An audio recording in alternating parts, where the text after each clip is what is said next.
Hey guys, I hope everybody's doing all right. I wanted to take a minute to explain exam number 4. We only have a couple more weeks left of class, and this is your final. Now, out of all the exams, this is the easiest one. You should be able to get this one done just in a couple of hours. The research you're going to do is going to be online. And because it is a PowerPoint, this one will not need a Word-cited page. Since it's not a formal document, you don't need it. The only thing to keep in mind is that if you, for any reason, do any kind of quote from a book that has more than a couple of sentences, I would suggest go ahead and give credit at the end of that quote. But other than that, whatever information you pull from the internet, you don't have to actually credit in this case. It's going to be bullet points. It's not going to be formal writing. All right. So with that said, the biggest trick, the easiest and fastest way to get an A on this exam, to get all the credit, is to make sure you follow every single one of the instructions. So here are the instructions. It says create a 10-page PowerPoint presentation about a contemporary artist. It's a 20th and 21st century artist, and the PowerPoint has to follow the following guidelines. No deviations whatsoever from that guideline. Sorry, guys.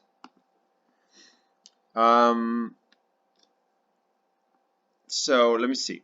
The directions are as follows. So the first thing, minimalistic and solid background with neutral colors. So make sure that the background is completely solid.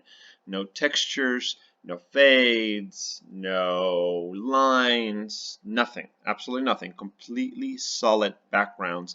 And the other has to be black, gray, or white. Nothing else. The next thing is going to be do not use any script or stylized fonts. So nothing wavy, nothing fancy. I want to make sure that you're using a very simple type of font, whether it's basically an Arial. So it's Helvetica, Calibri, Arial, any of those were completely simple, like the one on this screen right now. Make sure that you use that kind of fonts. Nothing fancy. Next thing, no animations or movements, whether it is within the PowerPoint or between slides. Nothing, absolutely no movements. In this case, I don't want you guys to use any of those kind of things. The simpler, the better. Just make sure you follow the instructions. And last but not least, I'm going to give you exactly what the order is for each one of the pages. So on page number 1 of your PowerPoint, you should have the following information. You should have the name of the artist, your name, then the class name, okay, and then the last thing is going to be a picture of the artist. You should be able to find all those things fairly easy. You know what the class name is, etc., etc. The next one, number 2, it's going to be an introduction to the artist. This is mainly a description of the artist and their work, the intent of the work if applicable, a description of the current body of work. But it doesn't have to be long. It can be just 1 or 2 bullet points, and that's it. It just needs to give a broad idea of who they are.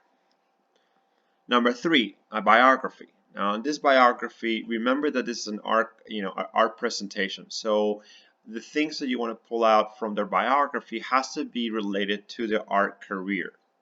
Unless the reason why they married 6 or 7 individuals, or the reason why they moved to a specific area of the country or the world is relevant to their art production, then don't mention it. We really want to make sure we're focusing on the art perspectives of this individual.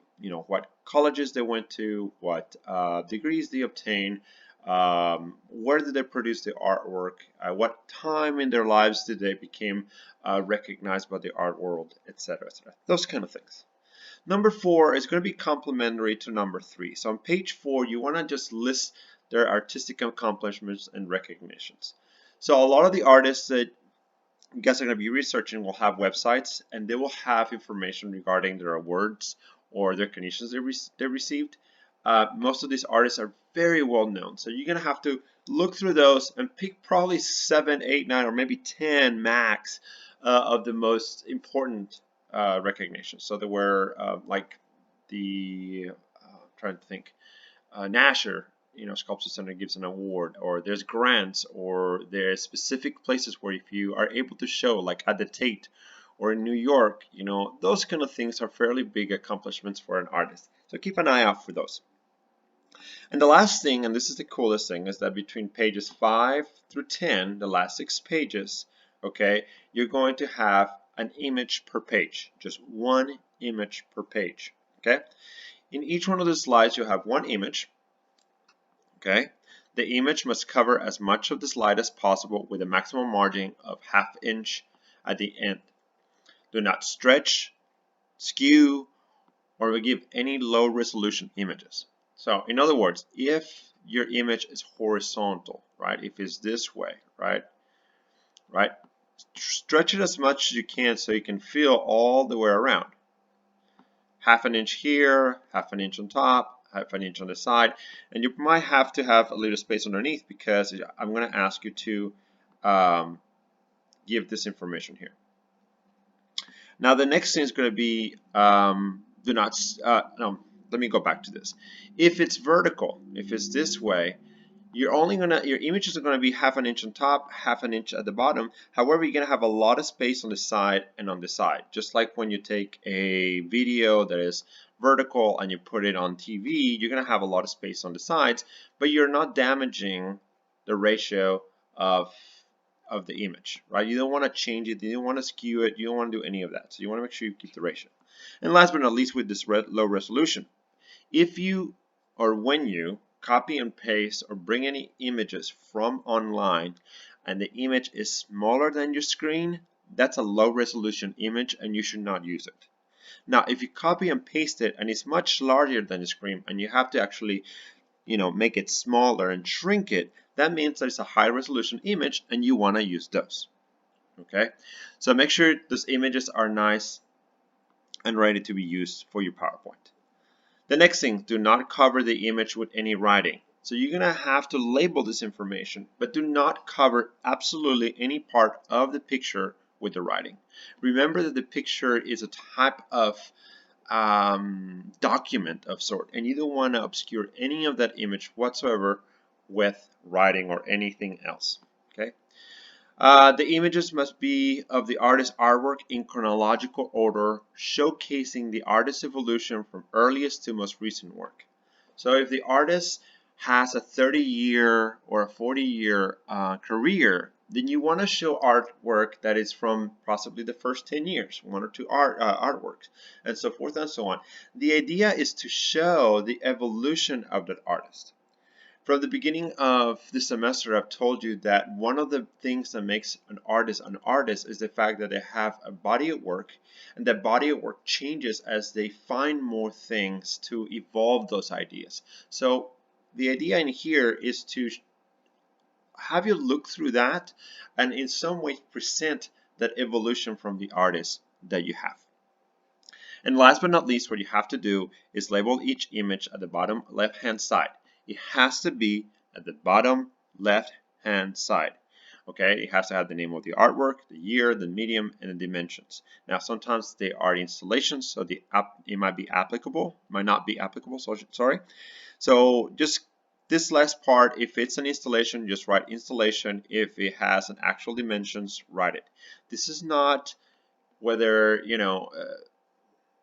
do it or not to do it. This is a requirement. Okay. So make sure you're doing that and it has that order. Once again, if you're doing the really large horizontal format, you can put it all in one single line at the bottom. If it's the other one, if it's a vertical format image, you can put it one on top of the other right here in the corner. But that's what you want to do. And that's it, nothing else. Now, do not do the last one. There's absolutely no reason for you to do this part right here. This print instructions is if we were to meet in class, but that's not happening. So once you're done with this, just upload it to your Blackboard like you would do with any of the other exams, and that's it. That's all you have to do. All in all, I think this should take you maybe an hour, possibly 2 hours to complete. It should not be difficult. I am not expecting any creativity, anything like that. I'm just expecting you to follow the instructions I'm asking you to follow, and that's it. If you have any questions, obviously, reach out to me. Although other than that, the list of artists is already uploaded in the Blackboard. I have actually chosen an artist for you. Unfortunately, normally you get to choose it, but in this case, and the way we're doing class nowadays, I chose it for you just to simplify the process. So look through that list, find your name, find the artist, and that's the artist you should be working on for the exam. If you have any questions, once again, just reach out, email me. That'd be the best way. Thank you so much, guys, and I'll upload, sorry, the next PowerPoint in a little while.